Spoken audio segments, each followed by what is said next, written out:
My name is James, and I am 33 years old, and I live in New York City, a place that can feel like a million different worlds packed into one, some bright and sparkling, others hidden and full of shadows. Most days, I felt like I was living in those shadows, just on the edges of all the light. My daily life was a rhythm of early mornings and late nights, the subway rumbling beneath my feet, carrying me from my tiny apartment in Queens to construction sites all over Manhattan. I worked hard, every single day, hauling lumber, mixing concrete, my hands calloused and rough, my back aching by the time the sun set. I wasn't dreaming of becoming a millionaire, just of having enough to breathe, to not feel that constant squeeze in my chest that told me I was always just one missed paycheck away from losing everything.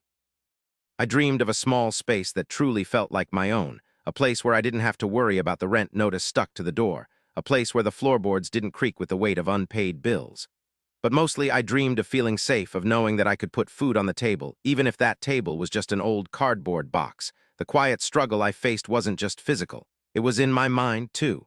It was that little voice that whispered, "You're never going to make it, James. You're stuck." That was my internal nemesis, that doubt, that fear, that constant feeling of being alone in a city of millions. I often felt like a ghost, walking through the crowds, completely invisible even when I was surrounded by so many people. The major life challenge hit me hard that winter. The construction company I worked for lost a huge contract, and suddenly my hours were cut to almost nothing. Just like that, the already thin safety net beneath me ripped apart.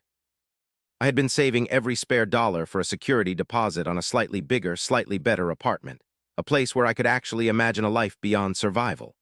But with my hours slashed, those savings started to dwindle, not towards a new future, but towards covering rent for the current month, then electricity, then food. It felt like the walls of my tiny apartment were closing in on me, not because the space itself was small, but because the weight of my worries was so immense. I started to skip meals, telling myself I wasn't hungry, when really my stomach was growling a symphony of distress. I walked everywhere instead of taking the subway, trying to save every precious dollar. Each step was a reminder of how little I had and how much I was losing. The fear wasn't just about money, it was about losing hope itself, about succumbing to the cold indifference of the city. I tried everything to improve my situation. I looked for other construction jobs, but the winter was slow, and everyone was hiring less, not more. I applied for jobs I was completely overqualified for, and jobs I was completely unqualified for, just to get a paycheck, any paycheck. I walked into diners, grocery stores, laundromats, asking if anyone needed an extra hand, even for a few hours. I took on odd jobs, helping someone move furniture, shoveling snow for a few bucks, running errands for elderly neighbors. Each time I thought I had found a small solution, a small ray of hope, it seemed to slip through my fingers like sand. A potential job interview was canceled at the last minute because they decided to go with someone else. A small side gig paid less than expected, barely covering the cost of the bus fare to get there. My old work boots, already battered and worn thin from years of hard labor, finally gave out completely one particularly brutal day. A seam ripped along the side, and the soles started to flap with every step, letting in the icy slush from the sidewalks. I couldn't afford new ones, not even a cheap pair. I tried to tape them up with duct tape, but it was useless. They were beyond repair. Walking became a painful ordeal, each step a dull throb in my feet, a constant reminder of my escalating problems. It was humiliating, too, trying to hide the flapping sole, avoiding puddles not just to keep dry, but to keep my dignity intact. I felt like I was sinking deeper and deeper, the city's roar growing louder and more indifferent. Then came my lowest point. It was a Tuesday, a day I won't ever forget. I had spent the entire morning going from one job site to another, begging for work, even an hour, even half an hour. Each door I knocked on, each person I asked, gave me the same polite but firm refusal. The sky had been gray all day, threatening rain, and by late afternoon, as I was making my way back towards the subway, the heavens opened up. It wasn't just rain. It was a deluge, cold and relentless, the kind that soaks you to the bone in seconds. My old boots with their gaping holes offered no protection. The water seeped in, chilling my feet, making them ache with a raw, throbbing cold. I was already exhausted, defeated, and the rain felt like the final blow. I sat down on a wet bench inside the subway station, the bustling crowds a blur around me, the smell of damp concrete and exhaust filling the air. I just couldn't take another step. My feet were screaming in protest, and I realized with a sudden, devastating clarity that the soles of my boots had completely detached. They were beyond salvageable. I couldn't wear them anymore. I couldn't even walk in them. With a heavy sigh that felt like it carried all the disappointment of my life, I took them off, one by one. The sight of my red, shivering feet stained with dirt and grime was a punch to the gut. I was barefoot in the middle of a busy New York City subway station, the rain still pouring outside, the chill seeping into my bones. Shame burned through me hotter than the cold. I felt utterly exposed, vulnerable, like everyone could see my failures laid bare. I just sat there, my head in my hands, tears mixing with the rainwater that dripped from my hair. I felt completely invisible, completely alone, completely hopeless. All the fight, all the small sparks of resilience I had been clinging to seemed to extinguish in that moment. I thought about giving up truly. Giving up on finding a job, giving up on staying in New York, giving up on trying to build a better life. What was the point? I was just one more lost soul in a city that didn't care. That's when the world shifted. I don't know how long I sat there, lost in my despair, but then a shadow fell over me.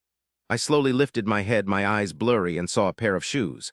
Not just any shoes, but a sturdy pair of well-worn sneakers right there on the grimy subway floor next to my bare feet.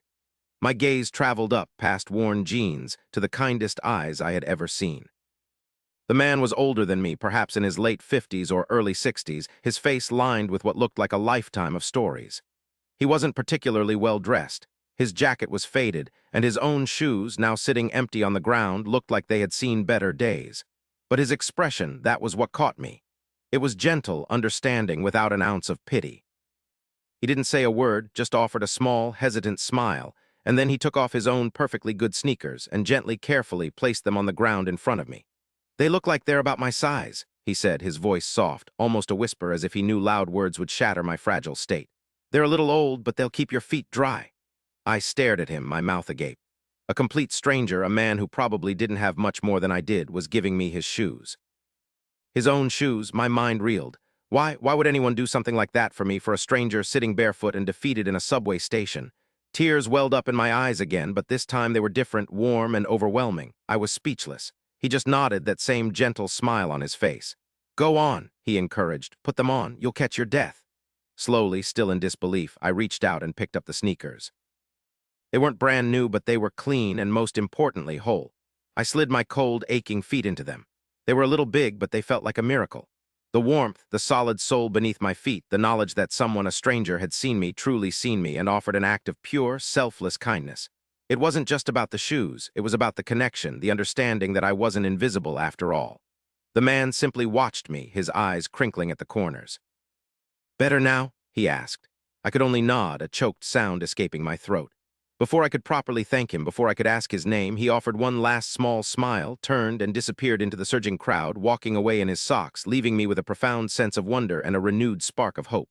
That day, wearing those slightly too big sneakers, felt like the first day of the rest of my life. I didn't just put on shoes, I put on a new resolve.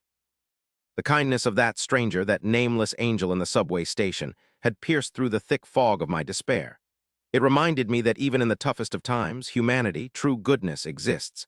I didn't find a new job that day or even the next, but something inside me had fundamentally shifted. That internal nemesis, that voice of doubt, still tried to whisper, but now there was another voice, stronger and clearer, reminding me of the gentle eyes and the offered shoes.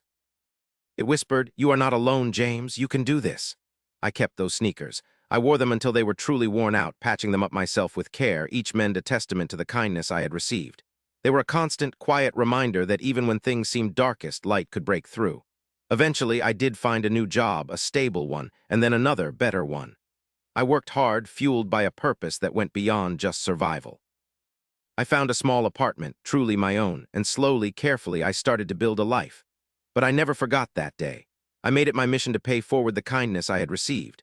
I started small, offering a kind word to someone who looked down, buying a cup of coffee for a homeless person, volunteering at a local shelter during my free time.